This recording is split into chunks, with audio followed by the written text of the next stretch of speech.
스탑. 과거 조심.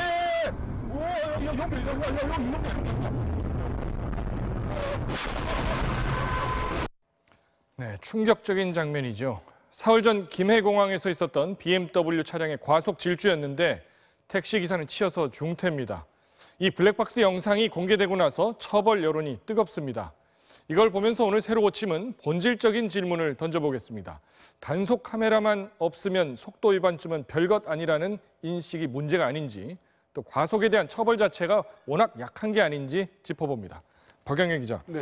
일단 속도 위반이 얼마나 됩니까? 네, 계속 늘고 있습니다. 한 해 1,000만 건이 넘습니다. 작년 한 해 1,184만 건, 전체 교통법규 위반의 70%에 육박합니다. 엄청나네요. 이게 어느 정도냐면요. 미국 네. 정부가 한국을 찾는 관광객들에게, 자국민 관광객들에게 한국은 교통사고 사망률이 높다, 조심해라. 그 이유로 과도한 속도를 가장 먼저 꼽을 정도입니다. 부끄러운 얘기인데 예. 이 과속에도 어떤 경향 같은 게 있습니까? 먼저 나이대부터 한번 보시죠. 20대가 30%로 가장 많긴 한데 40대까지는 비등비등하게 골고루 많습니다. 그러네요. 또 과속은 습관이라고들 많이들 얘기를 하죠. 적발 주기를 분석해봤습니다. 1년에 한 번, 그러니까 어쩌다 걸리는 운전자는 면허를 딴 뒤 첫 속도 위반까지 640일, 약 1년 9개월이 걸렸고 그 다음에도 7, 8달 주기로 걸립니다. 네. 그런데 연 10회 이상 상습적으로 위반하는 사람은 213일, 그러니까 면허 딴 지 불과 7달 된 초보 운전자가 과속딱지를 떼고요. 주기가 점점 짧아져서 나중에는 20일, 30일, 20일, 15일 이렇게 2, 3주마다 한 번씩 계속 걸립니다. 그러니까 하면 할수록 쉽게 어기는 게 반복된다는 얘기입니다. 네, 습관이 무섭다는 얘기인데 아니 근데 어떻게 10번 이상 위반했는데도 면허가 살아있는 모양이에요?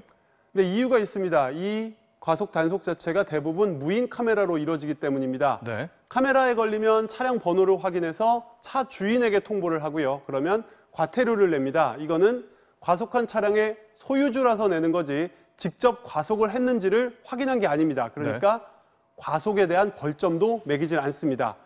만약 차 주인이 굳이 경찰에 가서 따지겠다고 하면 그때는 운전자를 확인합니다. 과속에 대한 범칙금과 이때는 벌점도 같이 나오는 겁니다.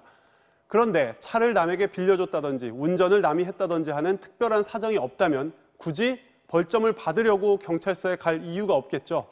2011년부터 5년간 98%가 과태료만 냈습니다. 네. 심지어 면허 정지 수준, 제한 속도를 시속 60km나 초과한 경우에도 99.9%가 벌점이 없었습니다. 면허 정지 규정은 있어도 과속으로 벌점이 거의 부과되지 않는 겁니다.